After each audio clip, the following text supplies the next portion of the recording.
오늘 주신 하나님의 말씀은 창세기 46장 1절에서부터 27절까지 말씀입니다. 제가 3절과 4절 읽도록 하겠습니다. 하나님이 이르시되 나는 하나님이라 내 아버지의 하나님이니 애굽으로 내려가기를 두려워하지 말라. 내가 거기서 너로 큰 민족을 이루게 하리라. 내가 너와 함께 애굽으로 내려가겠고 반드시 너를 인도하여 다시 올라올 것이며 요셉이 그의 손으로 내 눈을 감기리라 하셨더라. 아멘. 오늘 우리가 함께 살펴보려고 하는 이 창세기 46장의 말씀은 야곱이 이 가족들과 함께 애굽으로 내려가는 장면을 묘사해 주고 있습니다.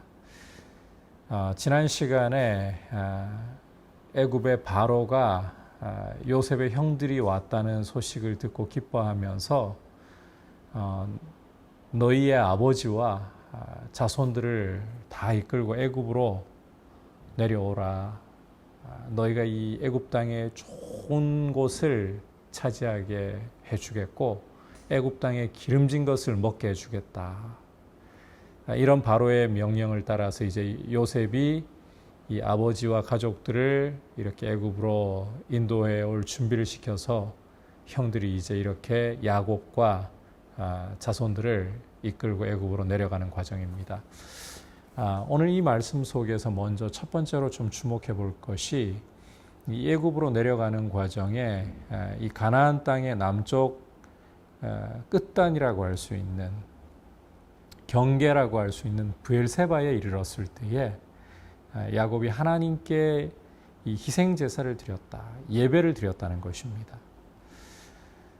하나님 앞에 이 지금까지 요셉을 이렇게 살려주시고 보호해주시고 애굽의 총리가 되게 해주셔서 이제 상봉할 수 있게 해주신 것에 대한 감사, 또 이제 이 약속의 땅을 두고서 애굽으로 내려가서 새롭게 남은 여생을 살아야 한다라는 이런 뿐만 아니라 이 자손들에 대한 부분까지 부담감, 이 두 가지가 중첩되지 않았을까, 그러한 마음을 하나님 앞에 올려드리면서 예배하지 않았을까 생각합니다. 중요한 것은 감사와 이런 두려움, 염려, 이와 같은 것들이 복합적으로 나타날 수 있겠지만 중요한 것은 예배를 드렸다는 사실이에요. 우리 삶에서 이 하나님을 예배하는 것이 어떤 것보다도 중심이 되고 우선이 되는 삶이 되어야 합니다. 야곱처럼 하나님을 예배할 수 있기를 축복합니다. 자, 이렇게 하나님을 예배한 그 밤에 하나님께서 이제 야곱에게 나타나셔서 야곱아 야곱아 부르시죠. 그러니까 이제 야곱이 2절 끝부분을 보면 내가 여기 있나이다.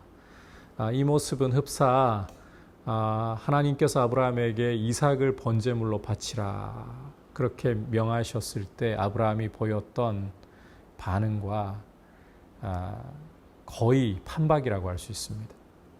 그만큼 이 야곱이 영적으로 많이 회복이 되었고 올라왔다는 이야기를 하는 거겠죠. 자, 이런 야곱에게 하나님이 어떤 말씀을 주시느냐, 세 가지를 약속해 주시는데 첫 번째로는 애굽으로 내려가기를 두려워하지 말라. 내가 거기서 너로 큰 민족을 이루게 해주겠다. 염려하지 말고 내려가라. 애굽에서 너로 큰 민족을 이루게 해주겠다. 두 번째로는 4절에서 보듯이 내가 너와 함께 애굽으로 내려가겠다. 하나님이 직접 이 야곱과 함께 애굽으로 내려가 주시겠다는 거예요. 세 번째로는 반드시 너를 인도하여 다시 이 가나안 땅으로 올라올 것이고 요셉이 그 손으로 너의 눈을 감겨줄 것이다. 이렇게 세 가지 약속을 하나님 주신 거예요. 내가 너와 함께 하고 또 너로 애굽 땅에서 큰 민족을 이루고 마침내 너를 다시 이 가나안 땅으로 인도해 올려서 요셉이 너의 눈을 감기게 해줄 것이다. 이렇게 하나님을 예배하고 하나님의 말씀과 함께 하나님과 함께 동행한다면 우리의 삶은 어디로 가든지 무엇을 하든지 두려울 것 없습니다. 하나님이 반드시 붙들어 주시고 고난이 찾아와도 어려움이 찾아와도 형통하게 길을 열어가실 것이기 때문입니다. 이것은 이미 요셉의 삶 속에서 드러난 것이었죠. 요셉이 하나님의 말씀과 함께 하나님과 함께 동행하니까 형통한 삶이 열렸잖아요. 그가 애굽의 노예로 있든지 감옥의 죄수로 있든지 형통한 삶이 열렸던 것처럼 하나님을 예배하며 하나님의 말씀이 나와 함께하고 하나님이 나와 함께 하신다면 두려워할 것이 없어요. 어디로 가든지 하나님이 형통케 하시는 삶을 열어주실 것이기 때문입니다. 그렇게 이 야곱은 하나님과 함께 그 약속과 함께 애굽으로 내려가는 거예요. 이 애굽 땅이 이제는 이 하나님의 백성이 번성할 하나의 터전이 되는 것이죠. 자, 그렇게 해서 이제 야곱이 애굽으로 내려가는데 주목해 볼 것은 이 8절 이하에서 애굽으로 내려가는 이 야곱과 그 자손들 명단이 다 실려 있다는 겁니다. 야곱의 12 아들들에게서 나온 그 자손들의 이름까지 다 기록을 하고 있는데 27절을 보면 야곱의 집 사람으로 애굽에 이른 자가 모두 70명이었더라. 70명이었더라. 사도행전 7장을 읽어보시면 스데반이 이 말씀을 전하면서 공회에 끌려가서 말씀을 전하면서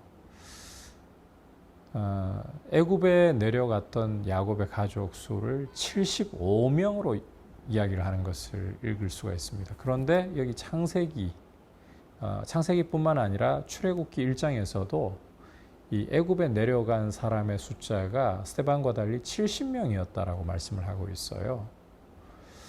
스데반이 잘못 알고 75명이라고 말한 것일까? 그런 것보다는 여기 창세기에서는 일부러 70명을 맞춘 것 같다라는 생각을 여러분께 드릴 수가 있습니다. 왜냐하면 이 70이라는 숫자에는 아주 중요한 의미가 담겨 있기 때문이에요. 창세기에서 70의 숫자가 맞춰져 있는 곳이 또 다른 한 곳이 있습니다. 창세기 10장으로 가보면 노아의 아들들인 셈과 함과 야벳 이 세 아들들로부터 민족들이 땅 위에 번성해가는 과정을 족보를 통해 보여주고 있는데 그 숫자를 세보면 70명이에요. 그리고 오늘 이렇게 이제 이 야곱의 가족들, 애굽으로 내려가는 야곱의 가족들의 숫자를 성경 기자가 기록하기를 70명으로 기록을 하고 있어요. 이 70이라는 숫자가 어떤 의미를 가지고 있기 때문에 이렇게 70이라고 이야기를 하는가? 자, 이것은 전체를 가리키는 숫자입니다. 70이라는 숫자는 전체 혹은 민족을 가리키는 숫자예요. 그러니까 이 시족으로 가족으로 애굽에 내려간 이 야곱의 집안이 하나님 약속대로 큰 민족으로 번성하게 될 것을 이 70이라는 숫자를 통해서 미리 예고한다는 것이죠. 이것을 통해서 하나님의 약속은 반드시 이루어지고야 만다. 이 사실을 이 숫자를 통해서도 보여주고 있는 것입니다. 아울러서 오늘 말씀 속에서 이 성경 기자도 그러하고 하나님께서도 당신을 야곱에게 나타내시면서 하시는 말씀이 1절, 2절을 보시면 그의 아버지 이삭의 하나님이라고 표현을 하고 있고 또 3절에 보면 내 아버지의 하나님이니 왜 야곱 너의 하나님이라고 말씀하시지 않고 내 아버지의 하나님이라고 말씀을 하셨을까? 이 부분이 참 궁금할 수가 있을 것 같은데 내 아버지의 하나님이라는 것은 이 조상의 하나님을 생각하게 하는 것이고 이 조상의 하나님이라는 것은 약속과 맞물려 있어요. 아브라함으로부터 내려오는 내 씨가 하늘의 별과 같이 번성하게 되리라. 그 약속과 맞물려 있다는 거죠. 그래서 오늘 이 말씀을 보면 야곱이 이 브엘세바에서 하나님께 예배를 드리면서 큰 민족으로 애굽에서 번성하게 될 것이다.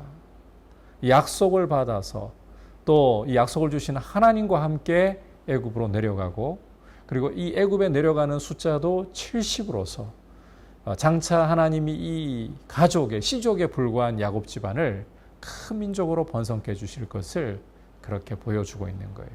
하나님의 약속이 이곳에 넘쳐나고 있고 이 약속은 반드시 이루어진다. 그래서 하나님의 말씀보다 확실한 것은 없고 하나님의 말씀이 반드시 이루어진다. 이 사실을 오늘 말씀을 통해 잘 보여주고 있는 겁니다. 하나님의 말씀이야말로 어떤 것보다도 확실하고 하나님의 말씀이 반드시 이루어지고야만 합니다. 교회는 이와 같은 확실하고 반드시 이루어질 하나님의 약속의 말씀을 붙잡고 바로 이 성경의 말씀을 붙잡고 믿음으로 굳세게 서 있어야 할 줄 믿습니다. 이제 말씀을 생각하면서 함께 기도하기를 원합니다. 우리가 하나님의 약속을 붙들고 약속과 함께 주님과 함께 걸어가는, 그래서 주님이 형통하게 하시는 삶을 살아갈 수 있도록 은혜를 주옵소서. 그리고 아울러서 코로나 상황이 전국적으로 잘 제어되고 진정될 수 있게 해주시고 일상 속에 주님 주시는 이 은혜와 평강이 더욱더 풍성하게 넘치게 하옵소서. 기도하겠습니다. 하나님 아버지, 오늘 말씀을 통해서 야곱이 애굽으로 내려가면서 하나님과 함께 하나님의 약속과 함께 내려가는 것을 보았습니다. 아버지, 말씀과 함께하고 하나님과 함께하는 삶이야말로 요셉을 통해 보았듯이 형통한 삶의 분명한 근원이 되고 형통한 삶의 이유가 된다는 것을 기억하고 하나님과 함께 말씀과 함께 동행하기를 힘쓰게 하여 주시옵소서. 그리고 무엇보다 주님의 말씀을 교회가 굳게 붙들므로 교회가 주의 은혜 가운데 강건하게 설 수 있도록 복의 복을 더하여 주옵소서. 주님 간구합니다. 이 코로나 상황도 주께서 돌보아 주셔서 잘 진정되고 제어될 수 있도록 크신 은혜와 긍휼 베풀어 주시고 이 나라가 주의 은혜 가운데 평온케 하여 주시옵소서. 예수님의 이름으로 기도드립니다. 아멘.